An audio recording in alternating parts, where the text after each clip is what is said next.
Listen, just mention it again. Okay, let's address it again. Point number one. Could something come from nothing? No. Okay, so we agree. So therefore, God can't come from No, nothing. hold on one second. We'll address that. We'll address that. Because God is not like creation. Don't God. See, in Islamic They're theology, two different things. it is. In Islam, obviously, it seems like you haven't studied Islam much further either. In Islam, God is not a part of His creation. He's external from His creation, right? And I can prove this to you in a second. Because point number one. Let me just address this point, please. Okay, out of nothing, nothing comes. We agree. Okay, so the universe couldn't come from nothing. Okay, could the universe create itself? Okay, so we agree. That's even silly, more silly. I agree with every single one of the 4 points. Sure.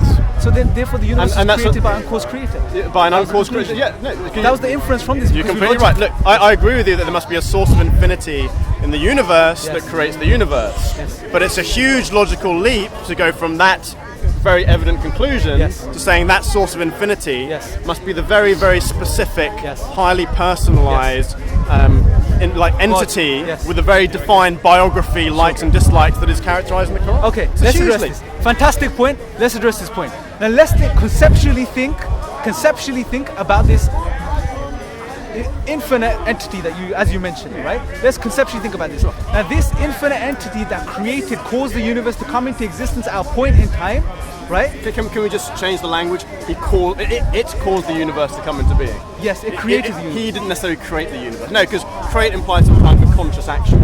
Okay. Whereas cause it is. Okay, so what process does the universe come into existence? But it doesn't have to. No, all we can do is infer, right? So let's infer to the best explanation. Okay, let's use reason and rational logic to come to. So what's the best inference? It must have created the universe to come into existence because it didn't exist at a point.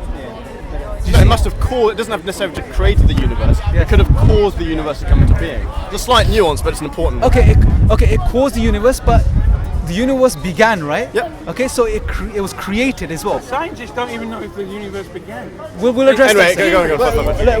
We want to stay in the framework of reason and logic, right? We don't want to become deluded. But here's the thing. Okay, so it must created, it was caused, both, we use both terms interchangeably for now. Okay, so this cause must be eternal, which we agree is infinite. Okay, this cause must be powerful. It must be powerful because look at the universe. What happens when you split an atom? I guess you could say it's powerful, yeah. What happens when you split an atom? Nuclear explosion, right? Very pretty, so there's so much power, this must be powerful. This cause must be immaterial. Let me explain why. Would you agree before I explain the... Yeah? And the reason is, so everyone understands, this cause must be immaterial because at a point, it created the material sum of the universe. And before it created the material sum of the universe, it existed. I understand. Must be immaterial, right? This cause must be uniquely one. Indivisible. Okay. Now, quantities, numbers, and entities only exist in the physical material universe, right? We have numbers, mathematics, things like this. But anything beyond this, external to this physical reality, must be uniquely singular in some way. It can't be divided, it can't be added to, it can't be multiplied, right? Okay? This cause must be, so look at what we've come to. It must be eternal, it must be all powerful, it must be uniquely one, it must be immaterial.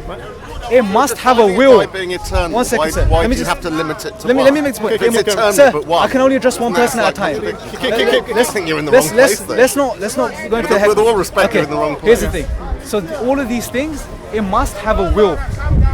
Let me explain. Let me show you the logical inference, and you can argue that. Okay?